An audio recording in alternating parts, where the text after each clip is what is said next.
कि जो कानून के रक्षक हैं, जो ईमानदार अफसर अपना कार्य करेंगे, उनको आपके गुंडे पीटेंगे। तो मैं आपको यह बता दूं इस मंच से,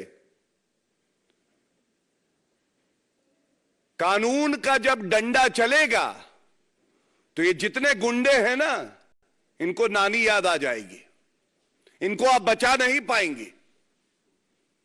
ये लड़ाई कानून के डंडे और ममता के गुंडों के बीच में है, और जीत हमेशा कानून की होती है, वर्दी की होती है। हमारे जो अफसर ईमानदारी से अपना कार्य कर रहे हैं उनकी होती है, और इस बार भी उन्हीं की जीत होगी।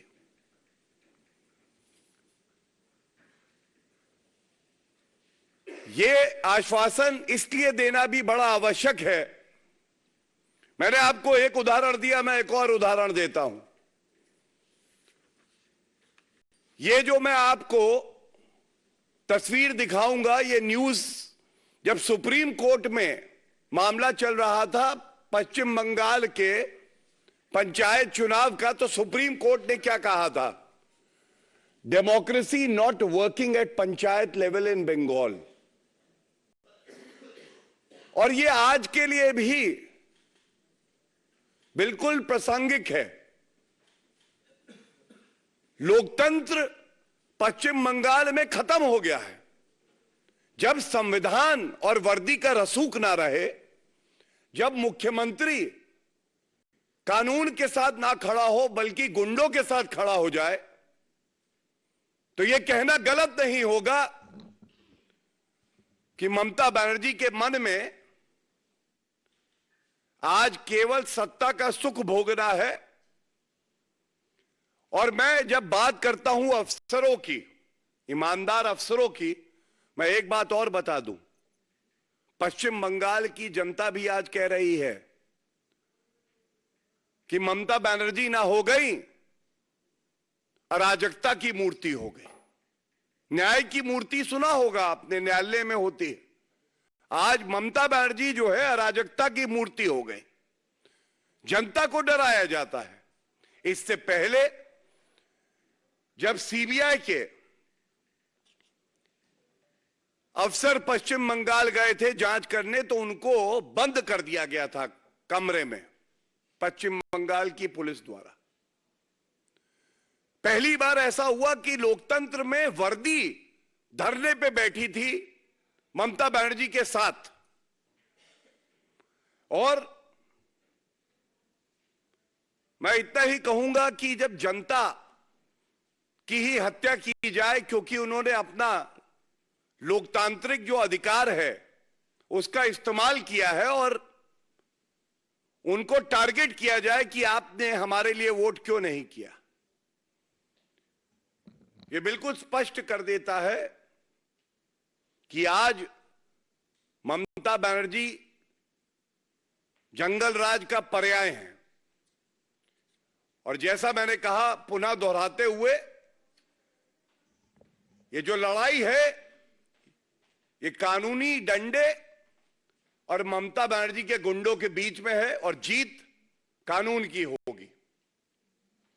एक और बहुत ही अहम बात आपके बीच में मैं रखता हूं, इसका एक और पहलू है। केंद्र में ईमानदार सरकार है, जांच एजेंसियां अपना कार्य कर रही हैं। जो भ्रष्टाचारी जनता का धन लूट के बैठे थे, जिनको लगता था हम कानून से ऊपर हैं, आप उनके कृत्य देखिए। हमने प्रेस वार्ता कल और परसों करी और मुद्दा उठाया, ईडी के समन आए। अरविंद केजरीवाल ने ईडी से हुक्म किया, अपना समन वापस लो, मैं आदेश देता हूं। भ्रष्टाचारी नंबर 1, कट्टर बेईमान अरविंद केजरीवाल ईडी को आदेश देते हैं। अब जरा देखिए झारखंड में हेमंत सोरेन 7 समन गए, 7।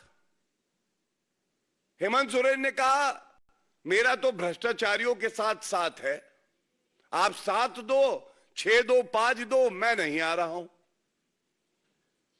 ये क्या है? ये भी इंडी अलायंस घमंडिया गुट के एक घटक दल है। उसके बाद विचित्र बात है, ऐसा लगा कि भ्रष्टाचार का गोंद इन्हें जोड़े है। बिहार में तेजस्वी यादव को समन आया, उन्होंने भी कहा, अनदेखी कर दी। और इन सब के ऊपर खेला हो बे, मैं आई हूं तो मैं तो गुंडागर्दी करूंगी, ये कानून क्या होता है, संविधान क्या होता है। ममता बनर्जी, उन्होंने आज एक नया खेला हो बे मॉडल दिया है। उन्होंने दिखाया कि मेरे प्रदेश के अंदर अगर कोई ईडी का अफसर घुस भी जाएगा ना,